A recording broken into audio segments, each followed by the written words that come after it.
Muito bem, muito bem, muito bem. Muito, mas muito boa noite a todos. É um imenso prazer estar em vossa companhia aí nessa noite aí, início de noite, né, ao vivo. Boa noite, Tatiane, boa noite, Thiago, boa noite, Alisson. Estou vendo aqui no chat já interagindo com a gente. Bom, eu sou o professor Renan Valmeida, estou aqui no Damásio Educacional há mais de 10 anos, então já estou assim muito habituado aí ao exame da OAB, aos concursos, foco hoje é o exame da OAB, então eu entendo muito bem o perfil da FGV. Tudo bem? Que legal, Thiago, já achou tua live gostando, a Vitória também. Fico feliz, Thiago, pelo seu feedback. A Mônica, boa noite. Ana Paula, boa noite também. Pessoal, como é que vai funcionar a nossa revisão de hoje, né? Quem vem acompanhando já a nossa jornada da OAB, já acompanhou o simulado, já acompanhou a semana de revisão de questões. Então hoje eu não trouxe nenhum slide. Eu vou bater um papo com vocês sobre alguns temas que a FGV gosta muito, tá? Um bate-papo mais informal, né? O ECA a OAB ele permite mais essa informalidade do que outras matérias que aí tem que se aprofundar muito. O ECA, nem tanto. Bom, inicialmente, eu vou dar uma dica que eu sempre dou em toda a live do ECA, né? E, assim, é um tanto quanto repetitivo, mas vale a pena fixar. Todo estatuto, em especial o Estatuto da Criança e do Adolescente, ele é feito com o intuito protetivo. Ele sempre tem um escopo protetivo, tá? A ideia, então, é sempre proteger a criança e o adolescente. Então, no exame da OAB, quando você vê aquelas questões, as duas questões de ECA, digamos que você não tenha ideia do que está sendo perguntado. Caiu um tema que você não sabe, que você esqueceu. Você vai buscar a alternativa que tem o intuito de proteger mais a criança e o adolescente. Então, é ter esse pensamento. Qual a alternativa que vai mais proteger a criança e o adolescente? Eu dei essa dica, né, na live passada da resolução de questões, né? E muita gente estava presente aí, acertaram as questões, porque entenderam essa lógica do ECA super protetiva. Aí você pensa qual alternativa protege mais, e há uma tendência aí de você acertar a maior parte das questões só com isso. Então, viu o ECA lá na OAB, você vai pensar assim, qual alternativa que protege mais a criança ou adolescente? É uma baita dica aí que muitas vezes fazem os alunos gabaritar a ECA, acertar as duas questões de ECA só com essa dica. Muito bom. Então, vamos lá então falar dicas mais específicas. Quando eu digo Estatuto da Criança e do Adolescente, aí vocês vão pensar, bom, é um estatuto que visa garantir direitos da criança e do adolescente. E aí eu já vou começar falando de uma pegadinha, de uma exceção que vez ou outra aparece na prova da FGV, da OAB. Olha que interessante. Quem é criança e quem é adolescente, e se é possível o estatuto incidir em pessoas com idade superior a 18 anos. Então vamos lá. Quem é criança, né? Qual que é o critério para definir uma criança ou não à luz do nosso ordenamento jurídico? Olha que interessante. O critério para definir quem é criança, quem é adolescente, quem é adulto é o chamado critério etário. Ou seja, eu vou olhar a idade. Eu não vou olhar o intelecto. Eu não vou olhar se é muito inteligente. Eu não vou olhar se pulou de ano na escola. Eu vou olhar a idade. Pouco importa o intelecto. Pouco importa o desenvolvimento. Nos termos do ECA, como é que eu sei? Até os 12 anos de idade, eu vou chamar de criança. Tudo bem?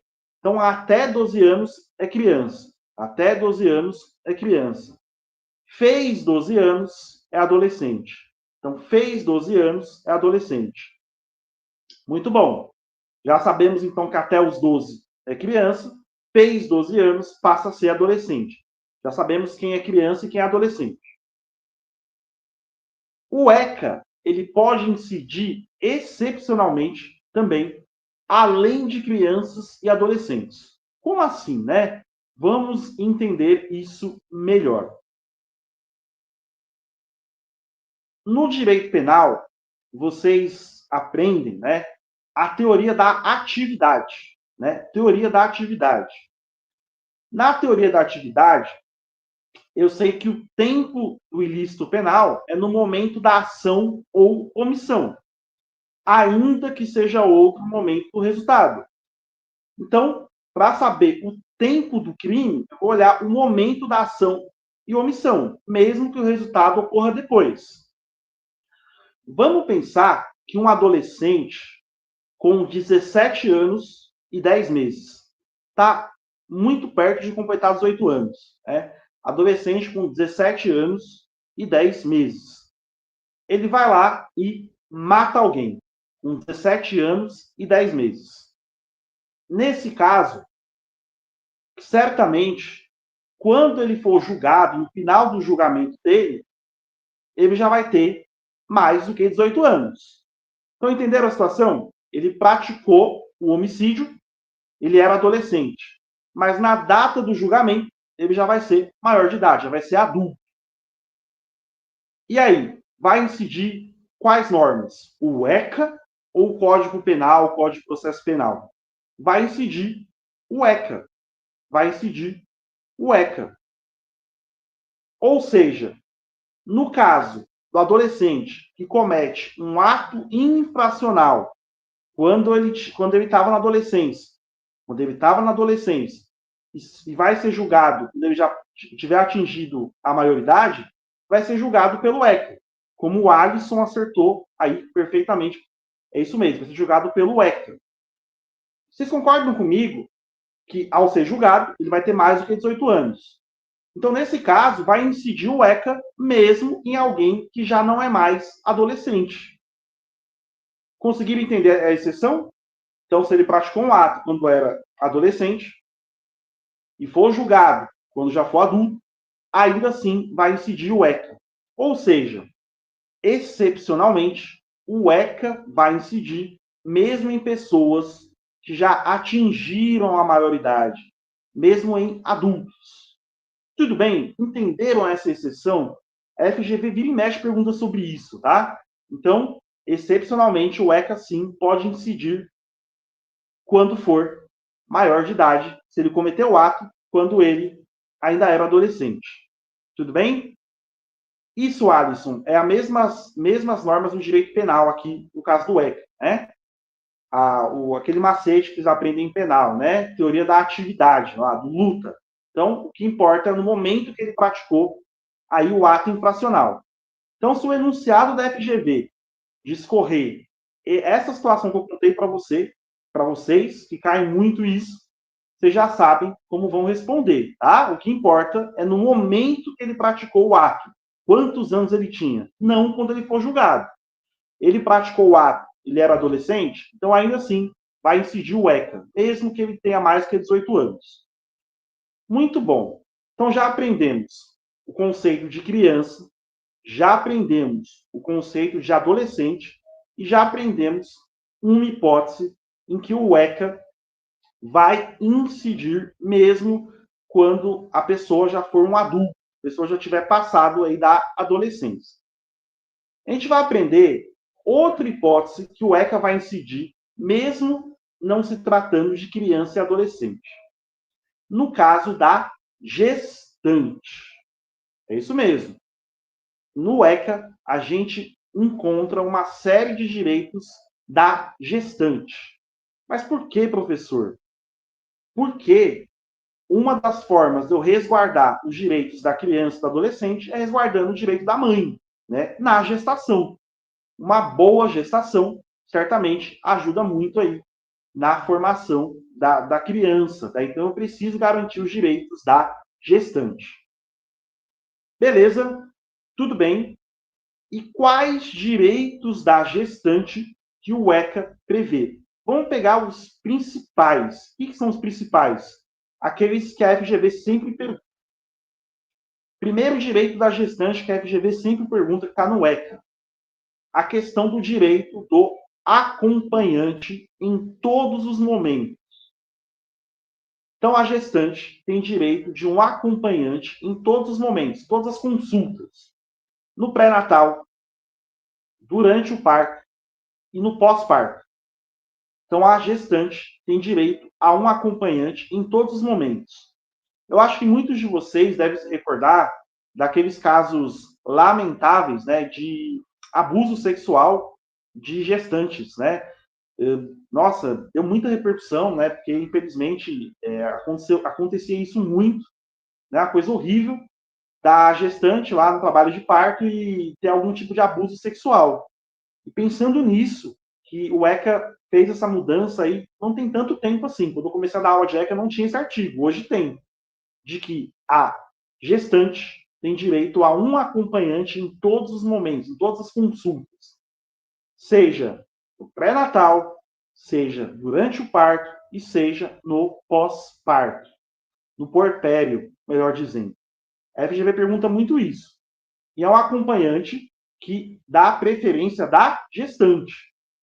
Não é a gestante chegar ao hospital, no trabalho de parto, e o hospital escolher alguém para acompanhar. Não, a gestante vai escolher quem vai ser esse acompanhante ou essa acompanhante.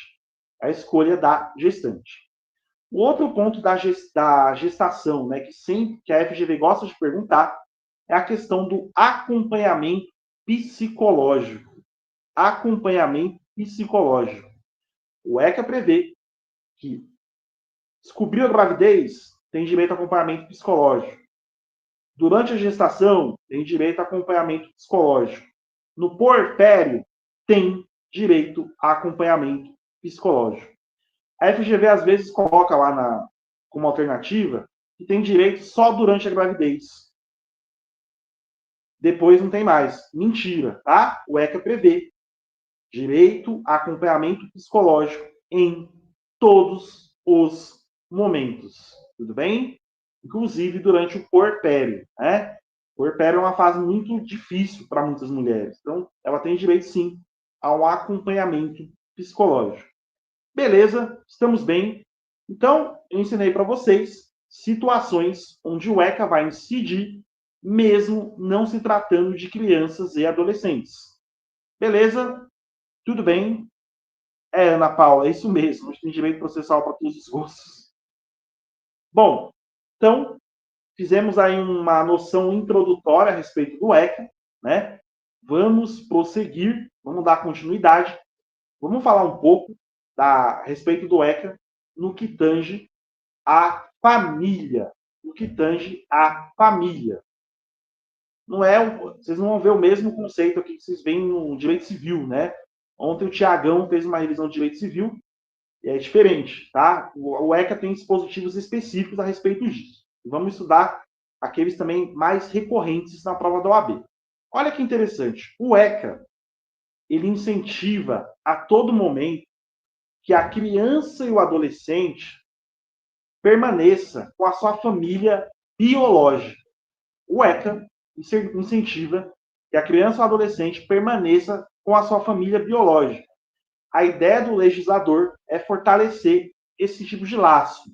Né? Já caiu como pergunta se o fato dos pais biológicos não terem condições financeiras de sustentarem os filhos, se isso é motivo para ocorrer a perda do poder familiar. Vamos pensar lá se a FGV perguntar para vocês que pessoas em situação de rua, pessoa está em situação de rua, um casal em situação de rua, tem 5 filhos, 10 filhos. Vai perguntar para você que o fato dele estar em situação de rua é motivo para ocorrer a perda do poder familiar. Vocês vão responder que não.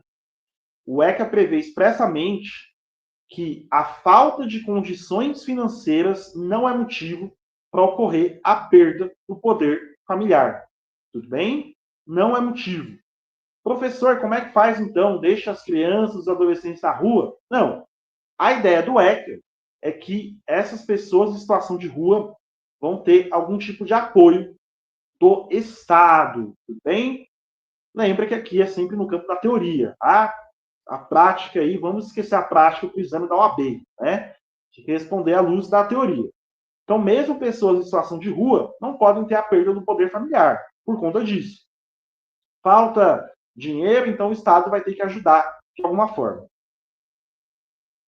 Ou que sempre cai também, os pais biológicos estão presos, ou o pai está preso, ou a mãe está presa, está lá em regime fechado, né? Isso também é motivo para ocorrer a perda do poder familiar? Em regra, não.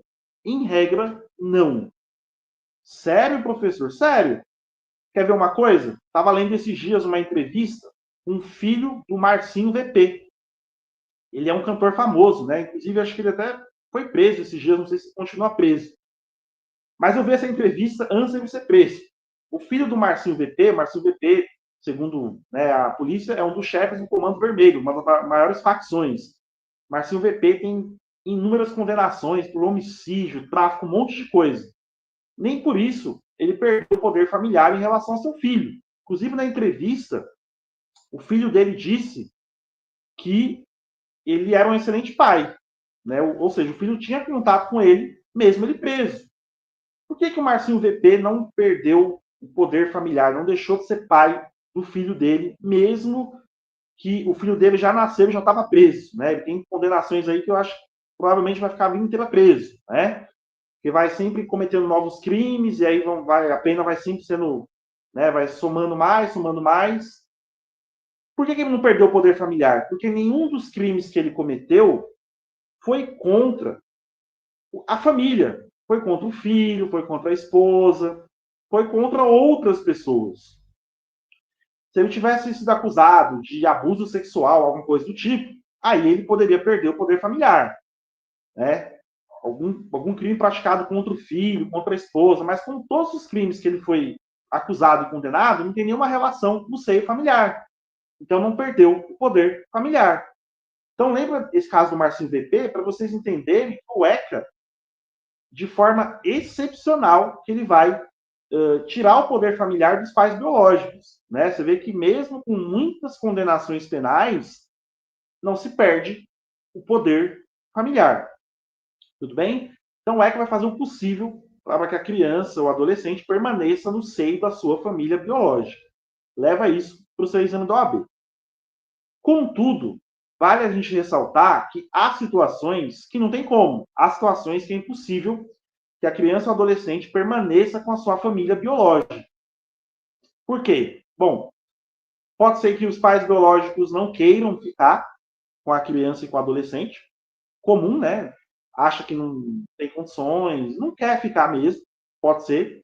Pode ser que os pais biológicos tenham falecido, né? Isso acontece também, os pais morrem. E pode ser que, de fato, o pai ou a mãe biológica, ou os dois, representam um risco à integridade física da criança ou adolescente, né? Como os inúmeros casos, infelizmente, que a gente tem de abuso sexual. Às vezes, muitos casos de abuso sexual de pais contra filhos, né? Nesse caso, que oferece um risco à integridade física, também vai ocorrer a perda do poder familiar. Então, a gente já sabe que é uma coisa excepcional. Então, vamos entender agora como é que funciona quando cair nessa exceção, quando ocorrer a perda do poder familiar. Existem 3 modalidades de família substituta. Existem 3 modalidades de família substituta: guarda, tutela e adoção. Alguém aqui já ouviu falar no jogo GTA? Alguém aqui já jogou um jogo chamado GTA? Já ouviu falar? Um jogo antigo, né, de videogame? GTA, né? Quando eu lecionava muitos anos em faculdade, né, aquele pessoal tudo novinho, 18 anos, né, falava GTA, todo mundo já sabia do GTA na hora. O que tem a ver o GTA com a aula, professor? Você quer saber quais são as modalidades de família substituta? É o GTA. G de guarda, T de tutela, A de adoção. GTA. Então lembra do GTA, você já sabe quais são as modalidades de família substituta. Ou seja, criança e adolescente deve ser criada no seio familiar biológico. Se não for possível, aí entra o GTA. Guarda, tutela ou adoção. Lembra do jogo. Quem mesmo não joga, né? É fácil de lembrar. GTA são as modalidades de família substituta. Em relação ao GTA, guarda, tutela e adoção, a FGV, ela gosta mais da adoção, né? Pergunta sempre sobre a adoção. A guarda, a tutela, muito difícil cair alguma coisa a respeito das duas. Então vamos falar da adoção, que tem bastante coisa. Até porque a guarda, a tutela tem 4, 5 artigos no ECA. A adoção tem muitos artigos. Vamos entender mais, então, um pouco da adoção. Vamos entender um pouco mais da adoção. Que bom, Ana Paula não vai esquecer mais do GTA, né? O pessoal não esquece do GTA. Adoção. Vamos lá. Quem pode adotar? Né? Quem pode adotar? Maiores de 18 anos. Quem pode adotar? Maiores de 18 anos, independentemente do estado civil. Independentemente do estado civil. A OAB às vezes pergunta: fulano está divorciado, fulano é solteiro, pode adotar? Pode. Nada impede. A FGV uma vez colocou um casal de homossexuais. Teve aluno, na época, que marcou que não podia. Também não tem nada a ver, tá? A opção sexual também não vai mudar em nada em relação à adoção, tudo bem? Aliás, não vai mudar em nada, juridicamente falando, o STF, o STJ, né, já tem uma série de julgamentos que não vai mudar em nada. Tá? O fato de o casal ser homoafetivo ou heterossexual não muda em nada, né? E ainda tem aluno, às vezes, que se perde nisso, tá? Mas não vai mudar em nada. Então, 18 anos de idade, independentemente da orientação sexual, independentemente do estado civil, pode adotar. Uma regrinha, assim, que pouca gente sabe, quando pergunta, derruba muita gente. A diferença, né, entre o adotante e o adotado, né? A diferença de idade em quem vai adotar com a pessoa que vai ser adotada.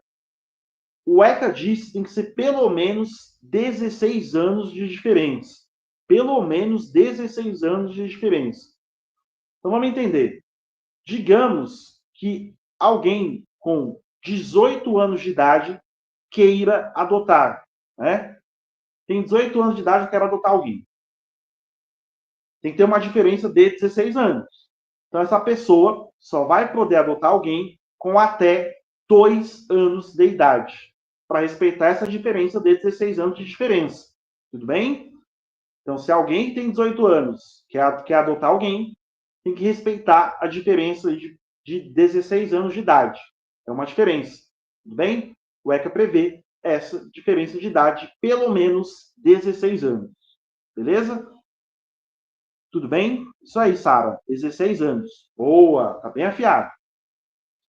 Outro ponto sobre a adoção. Toda adoção ocorre mediante sentença, tá? Tem que ter uma sentença do juiz na ação de adoção.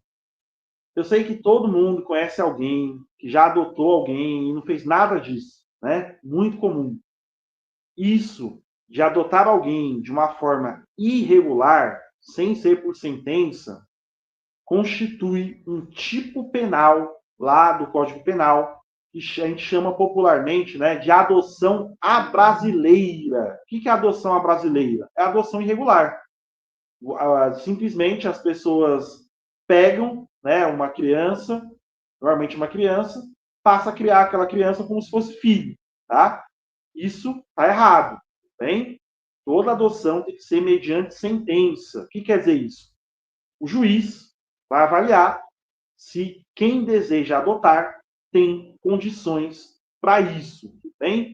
Por isso tem que passar por todo um procedimento. O juiz vai fazer um estudo social, um estudo técnico, vai chamar psicólogo, vai chamar assistente social, para ver se a pessoa realmente tem condições de adotar, né? Porque a gente sabe que, infelizmente, muita gente quer adotar com intenções ruins, né?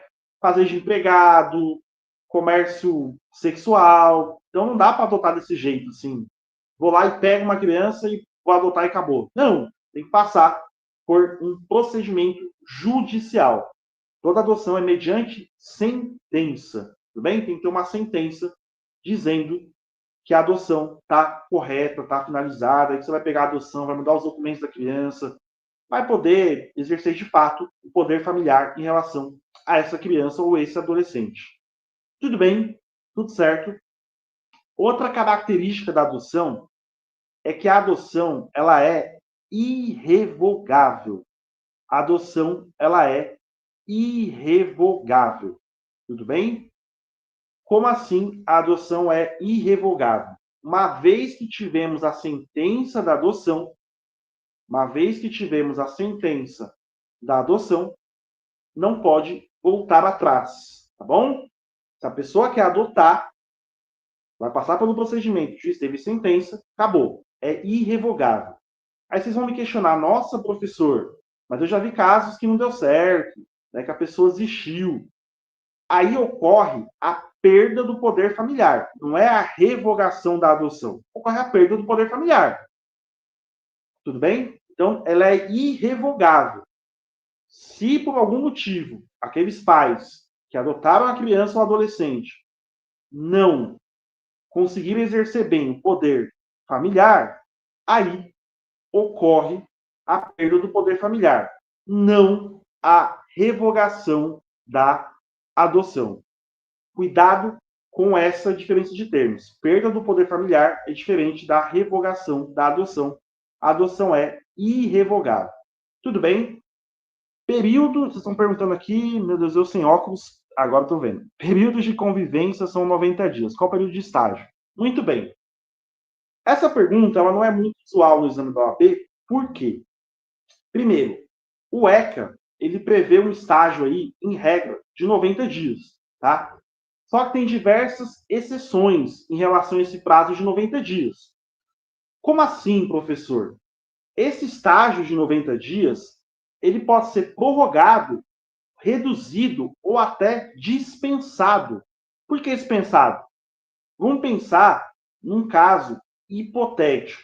Vamos pensar num prazo hipotético, onde os pais de uma criança faleceram, um tio ou uma tia passaram a cuidar da criança no momento do falecimento. Né? Os pais faleceram, passou a cuidar da criança, ajuizou uma ação de adoção, já fez um pedido liminar na ação de adoção, dizendo, ó, eu sou tia, eu quero adotar, enquanto isso eu posso ir cuidando. O juiz vai avaliar rapidamente, ver, tudo bem, pode ir cuidando.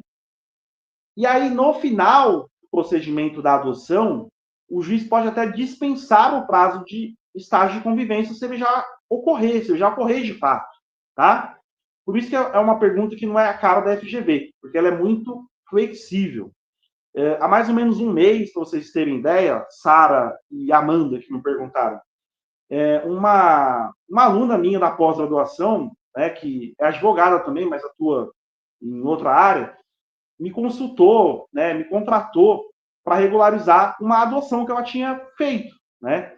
Ela fez uma adoção à brasileira, não regularizou, uma série de questões aí que não é o caso, mas ela cuidava super bem da criança. Eu entrei com uma ação de adoção e eu mesmo já pedi a dispensa do estágio de convivência, porque ela já estava com a criança há um tempão. Uma história bem triste, mas tinha muitos elementos que ela cuidava bem da criança, carteira de vacinação, testemunho, uma série de coisas, e o juiz dispensou o estágio de convivência. Tudo bem? Tudo certo, meus caros? Beleza? Tudo bem? Então, deixa eu falar, mudar um pouco de tema. Falei o que costuma mais cair de adoção. Vamos falar de outra coisa, sempre pensando nas coisas que a FGV mais pergunta. Vamos falar a respeito de proibições para crianças e adolescentes. Algumas proibições para crianças e adolescentes. Eu falar para você que não pode vender bebida alcoólica e arma para criança é meio óbvio, né? Você não está aqui no Damásio a essa hora da noite para o professor falar para vocês. Ah, mas não pode vender bebida e arma. Isso nem vai perguntar para você, né? Eu vou chamar a sua atenção para a questão do bilhete de loteria e para a questão dos fogos de artifício. Por quê? Não pode vender bilhetes de loterias para crianças e adolescentes. Tudo bem? Não pode vender bilhetes de loterias para crianças e adolescentes. Não pode. Tem 17 anos lá na casa lotérica, não pode. Tá? Não pode. Fogos de artifício. Em regra, não pode vender, mas se o fogos de artifício tiverem a lesividade, né, uma comprovação que ele não é lesivo, não vai machucar, aí pode vender sim. Aí pode vender sim. Tudo bem? Então, cuidado com isso. Bilhetes de loteria não pode vender em hipótese alguma e fogos de artifício, tá? Se não tiver nenhuma lesividade, pode vender sim. Aquelas bombinhas de festa junina, nem sei se isso ainda vende, né? Hoje em dia acabou aquelas festas juninas raiz, aquelas festas juninas boas, né? Eu tô até falando hoje, eu tô em Goiânia, né? Até achei que ia ter umas festas juninas aqui mais a moda antiga, mas também não tem muito não. É tudo meio toca umas músicas de atuais, não toca aquelas músicas mais antigas, se perdeu muito, né? Mas o fato é que festa junina, aquelas bombinhas que não são lesivas, pode sim ser comercializado. Um outro ponto também interessante, ainda a respeito de proibições, é a questão do hotel e do motel. Olha que interessante. O ECA diz que a criança e adolescente, em regra, não pode frequentar motel ou hotel. Contudo, se tiver autorização dos pais ou tiver acompanhado dos pais, pode sim frequentar, né, pernotar, ficar num hotel ou motel. É isso mesmo, tá? Com a autorização dos pais ou acompanhado dos pais, criança e adolescente podem sim ir ao motel. Teve uma vez, faz muito tempo isso, né? Acho que mais de uns 7, 8 anos, caiu uma pergunta como essa, todo mundo errou, todo mundo marcou. Criança e adolescente não podem ir a motel em hipótese alguma. Pode sim. Se os pais derem autorização ou acompanharem, pode sim ir até o motel. Vamos entender a lógica disso que ajuda a fixar melhor. Né? Por que eles podem? Porque, meus amigos, o nosso país é um país de dimensão continental, né? E aqui tem alunos do país inteiro, alunos do país inteiro. Em muitas localidades, às vezes, o único estabelecimento que dá para dormir é um motel, né? Eu, às vezes, dou palestra, enfim, em vários lugares, no Brasil todo, e às vezes o único lugar que dá para você dormir, pernoitar, das pequenas, só existe um motel mesmo. Não tem hotel, só tem motel. As pessoas usam, em muitas localidades, um hotel só para dormir mesmo. Tem nada a ver com, não tem nenhuma relação com um ato sexual. Às vezes é para dormir mesmo. Então, se a criança ou adolescente não pudesse frequentar um hotel, não ia dar certo. Muitas viagens de família, às vezes, não tem onde dormir. Ia dormir aonde? No carro? Porque não dá para dormir no motel? Então, guardem essa dica. Criança e adolescente podem sim ir até hotel e motel, desde que tenham autorização dos pais ou estejam acompanhados de um deles. Tudo bem? Então, pode frequentar nessas condições. Tudo bem? Nessas condições. Beleza? Tudo bem? Vocês não vão cair nessa pegadinha do motel? Espero que não, hein? Porque é uma baita pegadinha. Né? Até o Alisson comentou que erraria e a tendência é errar mesmo, né? Na época, muita gente errou, né? E eu, possivelmente, antes de estudar o ECA, antes de ser professor de ECA, acho que provavelmente erraria também. A gente tem que seguir uma lógica, né? Mas nada a ver. Cuidado com essas pegadinhas. Só aí, Alisson, não vai errar mais. Depois da aula de hoje, vocês não vão errar mais. Não vão cair em nenhuma pegadinha dessas que eu comentei. Amigos, chega da parte civil do ECA. Vamos falar da parte penal do ECA, a parte criminal do ECA. Né? A FGV normalmente costuma perguntar uma pergunta civil e outra penal. Vamos falar um pouco do aspecto penal, alguns aspectos penais do ECA. Olha que interessante. Quando começa a responsabilidade penal no nosso país? Começa a responsabilidade penal a partir da adolescência, a partir dos 12 anos de idade. Olha que interessante. Antes dos 12 anos, ou seja, criança, a gente viu no começo da aula que quem tem 12 anos é criança, não tem nenhum tipo de pena, não tem nenhum tipo de responsabilidade penal. Sabiam disso? Então, ó, se uma criança lá de 11 anos matar 10 pessoas, jogar uma bomba, atentar terrorista, no nosso país não tem nenhum tipo de punição. A punição começa a partir dos 12 anos de idade. Então, se o enunciado comentar para você que uma criança de 11 anos tocou o terror, não tem como punir criança no nosso ordenamento jurídico. Só a punição só começa a partir da adolescência. Se uma criança, então, comete um ato infracional, a terminologia de crime a gente chama ato infracional no ECA, se ela comete um ato infracional, ela não vai ter nenhuma punição. Ela vai receber uma medida de proteção. O legislador entende que essa criança precisa ser protegida. Toda criança precisa ser protegida. Se ela está fazendo alguma coisa de errado, um ato infracional, está faltando proteção para essa criança. Então, criança não tem qualquer tipo de punição. Beleza? Beleza. Adolescente, ou seja, a partir dos 12 anos, que é adolescente, já é possível que ele tenha punição, que ele seja punido. Ele vai ser punido como? Vai ser punido com uma medida socioeducativa. Ele vai ser punido com uma medida socioeducativa. Medida socioeducativa. Ele também pode receber uma medida de proteção. Mas ele pode receber uma medida de proteção mais uma medida socioeducativa. Não vai errar isso, por favor. Tá? Criança, só medidas de proteção. Adolescente, medidas de proteção e medida socioeducativa. Muito bom. Vamos falar rapidinho das medidas socioeducativas. Quais são as medidas socioeducativas? A primeira medida socioeducativa é a advertência. A advertência, meus amigos, ela é uma admoestação verbal. O que é isso? É um esporro do juiz. É uma bronca do juiz. O juiz vai chamar o adolescente e dar um esporro, falar assim, ó, o que você fez está errado, não faça mais isso. A advertência é isso. Vai te ajudar a acertar, né, a questão que a advertência, em todos os ramos, ela tem a mesma lógica, né? Toda advertência, ela não tem uma consequência prática, né? Ela é mais um puxão de orelha. Lá no direito trabalhista, né? É a mesma coisa. Quando um trabalhador toma uma advertência, é mais um puxão de orelha. Ó, fique esperto. É para isso que serve. Né? Lá no direito administrativo, a mesma coisa. Tomou uma advertência, é para isso. Né? Fique esperto. No jogo de futebol, o juiz chama o jogador e dá uma advertência verbal lá. A mesma coisa, ó. Na próxima vez você vai ver. Então, a advertência é só isso. Amanda. Isso, Amanda. Fez 12 anos, é adolescente. Isso mesmo, certinho, Amanda. 12 anos, adolescente.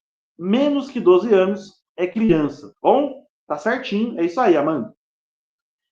Bom, então a advertência é isso. Não tem grandes consequências. O juiz chama o adolescente e dá um esporro, dá uma bronca no adolescente. Fala, da próxima vez você vai ver.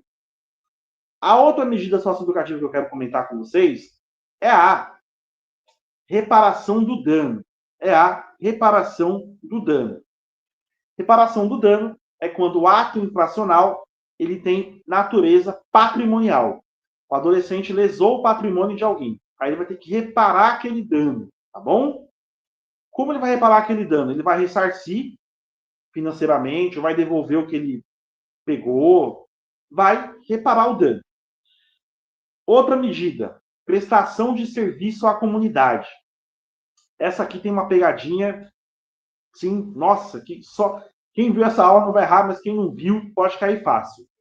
A respeito da duração da medida de prestação de serviço à comunidade. Uma baita pegadinha. Por quê? O ECA diz que a prestação de serviço à comunidade ela pode durar no máximo 6 meses. No máximo 6 meses. Tudo bem? No máximo 6 meses. O adolescente vai cumprir essa medida no máximo em até 8 horas semanais. Tudo bem? 8 horas semanais. Então, a medida vai ter a duração de, no máximo, 6 meses e até 8 horas semanais. Tá bom? Até 6 meses, 8 horas semanais. Cuidado com esses 6 meses, tá? Muitas vezes o examinador coloca 8 meses, 5 meses. É até 6 meses. Até 6 meses quer dizer que pode ser menos, tudo bem? Até 6 meses. Então, falamos rapidamente da advertência, da reparação do dano e falamos da prestação de serviço à comunidade. Vamos falar um pouco da liberdade assistida. Liberdade assistida. A famosa LA. O que é essa liberdade assistida? O adolescente, no prazo mínimo de 6 meses, máximo de 3 anos, vai ter um acompanhamento do Estado. Então, vai ter alguém do Estado que vai acompanhar esse adolescente pelo prazo mínimo de 6 meses. Para saber se ele está estudando, se ele está trabalhando, para saber o que esse adolescente está fazendo. Bom, vai acompanhar no mínimo 6 meses, no máximo por 3 anos. Tudo bem? Vamos falar das medidas em meio fechado, né? Semi-liberdade. Semi-liberdade. Na semi-liberdade, o adolescente, ele dorme no estabelecimento do Estado e durante o dia ele vai fazer atividades externas. Quais atividades externas? Estudar e trabalhar. Tudo bem? Então, o adolescente vai estudar e trabalhar fora do estabelecimento e à noite volta para o estabelecimento. O que cai muitas vezes na FGV é que se para sair do estabelecimento da semi-liberdade, o adolescente precisa de autorização judicial. Se ele precisa de autorização judicial. A resposta é que ele não precisa, tudo bem? Ele não precisa de autorização judicial para sair do estabelecimento da semi-liberdade. Ou seja, ele vai estudar, vai trabalhar durante o dia e à noite volta. O juiz não precisa autorizar essa saída para trabalhar e para estudar. Tudo bem, meus caros? Tudo certo com a semi-liberdade? Beleza. Chegamos na medida predileta da FGV, aquela que mais pergunta, que é a medida socioeducativa de internação. Antes de mais nada, né, muita gente confunde internação, é isso mesmo. Medidas socioeducativas de internação. Essa medida, ela tem uma série de peculiaridades porque ela é a medida mais rigorosa, mais severa. Sabe por quê? Porque o adolescente vai para a Fundação Casa. Os mais antigos, né, assim como eu, conhecem a famosa FEBEM, né? Lembra da FEBEM? Então, a Fundação Casa é a antiga FEBEM, do Ginômio, tá? Então, a medida socioeducativa de internação é aquela na qual o adolescente vai para a Fundação Casa. Em outras palavras, assim, didaticamente, para entender melhor, é o presídio dos adolescentes. Pronto, é a mesma coisa que o presídio dos adolescentes. A gente chama de Fundação Casa. Tudo bem? Fundação Casa. E o que tem de peculiaridade que cai muito, né, a respeito da medida socioeducativa de internação da Fundação Casa? A primeira peculiaridade, o Joel aqui já acertou, né? Duração máxima, 3 anos. O adolescente pode ficar no máximo por 3 anos na Fundação Casa, tudo bem? No máximo por 3 anos. Não pode ficar mais do que 3 anos. Aproveitando o gancho do Joel, constantemente na mídia, eu vejo uma notícia sobre isso errada, que é assim: adolescente foi condenado a ficar 3 anos na Fundação Casa. Tá errado. Por quê? No que tange a medida socioeducativa, o juiz, na internação, não vai fixar o prazo da internação na sentença. O juiz não vai falar, vai ficar 3 anos, vai ficar 2 anos, vai ficar 1 ano. Não. O juiz só vai condenar o adolescente à medida socioeducativa de internação. É diferente do Código Penal, que lá no direito penal, meus amigos, o juiz na sentença tem que colocar a pena. Condena a 6 anos, condena a 10 anos. Não, tá? No ECA, na medida de internação, o juiz não vai colocar o montante. Ele vai colocar condeno a medida socioeducativa de internação. Se o juiz não coloca o montante, como é que eu vou saber o tempo que o adolescente vai ficar na Fundação Casa? A gente já sabe que não pode passar 3 anos. Mas como é que eu vou saber? Se na sentença não vai constar. vai depender do desenvolvimento desse adolescente na Fundação Casa. Se a equipe técnica da Fundação Casa entender que esse adolescente já está apto a voltar a conviver em sociedade, ele pode ficar menos. Qual que é o mínimo que ele pode ficar? 6 meses, tá? Mínimo 6 meses, máximo 3 anos. Se a equipe técnica entender, então, que ele ficou 6 meses e ele está outra pessoa, ele está apto a voltar em sociedade, eles podem fazer um relatório, o juiz vai avaliar e o juiz pode já tirar o adolescente dessa medida de internação, tudo bem? Então, o tempo da medida socioeducativa de internação vai depender do desenvolvimento desse adolescente na Fundação Casa. Ele não é fixado na sentença, beleza? Pegaram essa dica? Boa, né?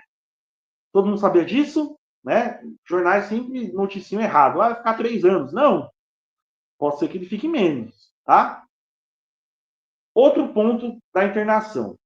O fato da internação ser a medida mais intensa, mais severa, mais rigorosa, né? Faz com que ela só possa ser utilizada nas hipóteses previstas em lei. Então, o juiz só pode mandar o adolescente para a Fundação Casa se tiver presente uma das hipóteses previstas em lei. Vamos lá. A lei tem 3 possibilidades de internação. 3 hipóteses. O juiz precisa encaixar em uma dessas 3 hipóteses. A gente vai aprender as 3 hipóteses nesse momento. A primeira hipótese que o juiz pode mandar um adolescente para a Fundação Casa é quando o ato infracional que ele cometeu for mediante violência ou grave ameaça. Exemplo, né? O que é um ato infracional de violência ou grave ameaça? Roubo, tem violência. Homicídio, teve violência ou grave ameaça, o juiz já pode mandar o adolescente para a Fundação Casa. Segunda possibilidade, na reiteração de atos infracionais. Como assim, reiteração de atos infracionais? Se o adolescente cometer atos infracionais que não são de violência ou grave ameaça, de forma reiterada, né? Uma segunda vez. Pensa no furto. Furto não tem violência ou grave ameaça. Então, não se encaixa na hipótese 1, tem violência. Só que se o adolescente cometer furto 2 vezes, já há uma reiteração. Aí já é possível que ele vá para a Fundação Casa. Tudo bem? Tudo certo? Então, a segunda hipótese é reiteração, reincidente, mesmo em atos infracionais que não envolvam violência ou grave ameaça, ele vai para a Fundação Casa. A terceira hipótese em que o adolescente pode ir para a Fundação Casa é se ele descumprir uma outra medida que foi imposta. A gente aprendeu aqui rapidamente todas as medidas socioeducativas. Se o adolescente descumprir qualquer outra medida, ele pode também, como punição, ir para a Fundação Casa. Tudo bem? Vamos pensar, então, na prestação de serviço à comunidade. Digamos que o adolescente não está indo prestar o serviço comunitário, não está cumprindo a medida. Ele pode ter como punição a internação na Fundação Casa. Então, aprendemos todas as hipóteses onde o adolescente pode ser internado na Fundação Casa. Hipótese 1, crime mediante violência ou grave ameaça. Hipótese 2, reiteração de atos infracionais. Terceira hipótese, se ele descumprir uma medida anteriormente imposta. Para que o adolescente vá para a Fundação Casa, só se ele descumprir, só se incidir qualquer uma dessas 3 possibilidades. Se não for nenhuma dessas 3 possibilidades, ele não pode ir para a Fundação Casa. Tudo bem? Lembra, dica de prova também, a gente até fez isso na resolução de questões, né? A ideia é que o adolescente fique o mínimo possível na Fundação Casa. Vocês não podem esquecer, né, do comecinho da minha aula de hoje, de que o ECA ele veio para proteger a criança e o adolescente, sempre pensando no melhor para a criança e para o adolescente. Tem que levar para a prova de vocês, meus caros, exatamente isso. tá? O que é melhor para criança e para adolescente? Melhor é ficar o mínimo possível na Fundação Casa, bem? Levem esse espírito para as sessões de ECA. O que é melhor para criança e para adolescente vai ajudar bastante a responder. Para finalizar a aula, né, instantes finais da nossa aula, logo mais a Nath vem com tudo, vamos falar um pouquinho do Conselho Tutelar. Eu não ia falar sobre o Conselho Tutelar, mas veio um negócio aqui na cabeça, vai saber, né? Vai perguntar alguma coisa.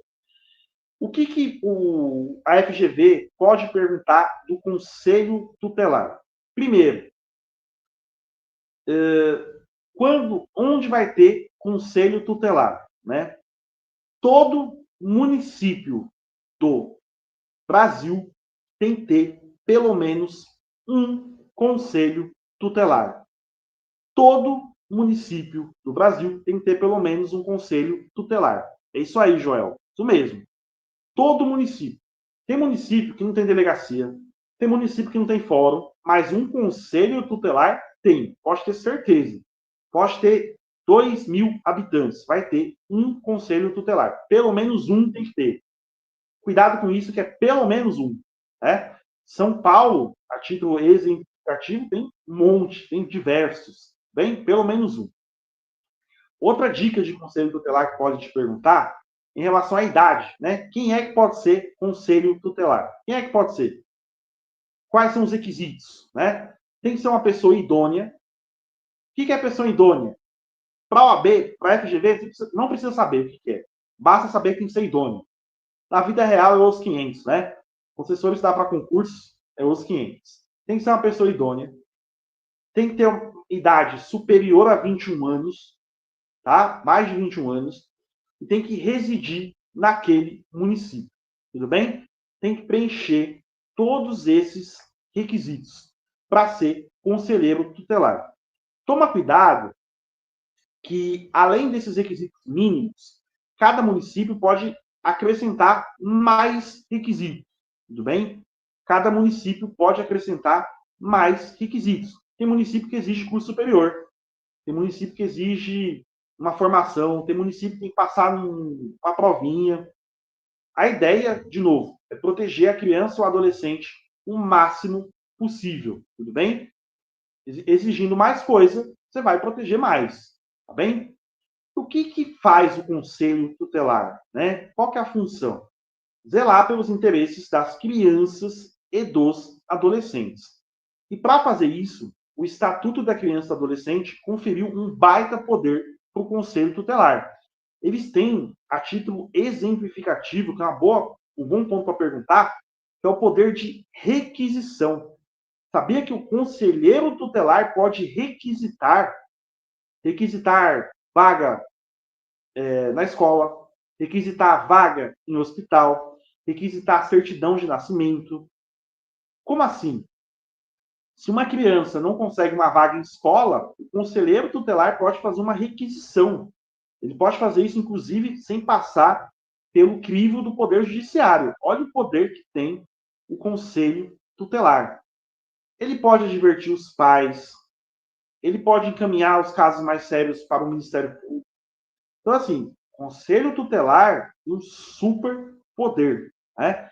Ele foi criado junto com o ECA, antes não tinha conselho tutelar, e praticamente quase todo ano o legislador acrescenta mais possibilidades, mais prerrogativas em favor dos conselheiros tutelares. Eles têm um baita poder, uma baita influência em relação à criança e o adolescente.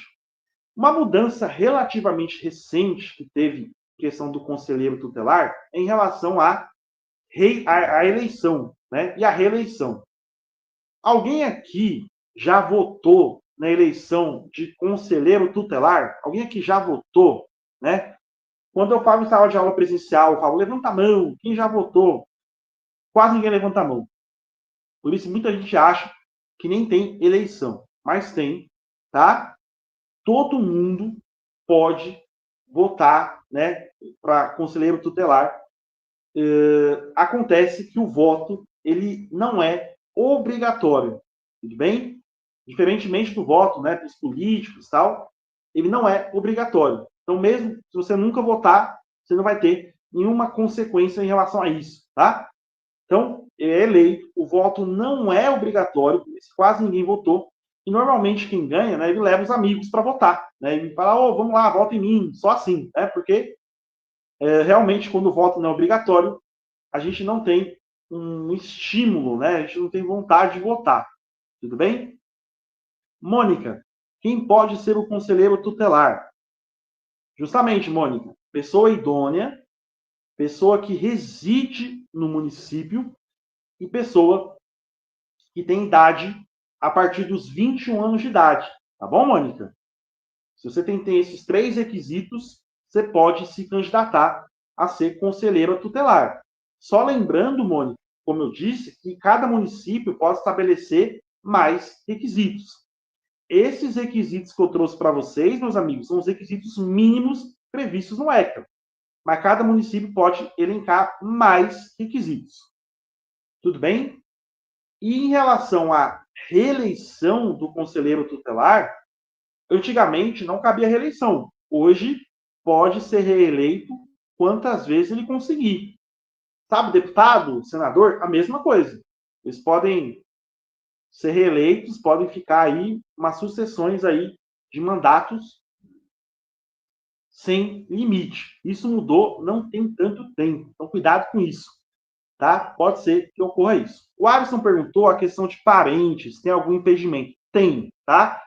Não é o perfil da FGV perguntar a respeito dessa questão do vínculo de parentesco, mas tem sim, tá lá no ECA, está previsto em relação ao juiz da comarca, tá? Não pode ter vínculo parentesco com o juiz que exerce, com qualquer juiz que exerce jurisdição naquela comarca. Tem essa vedação no ECA, bem? Não pode ser parente do juiz, porque aí isso pode causar algum tipo de influência na eleição do conselheiro tutelar. E aí, meus caros, vocês gostaram da revisão de ECA? Como é que vocês estão?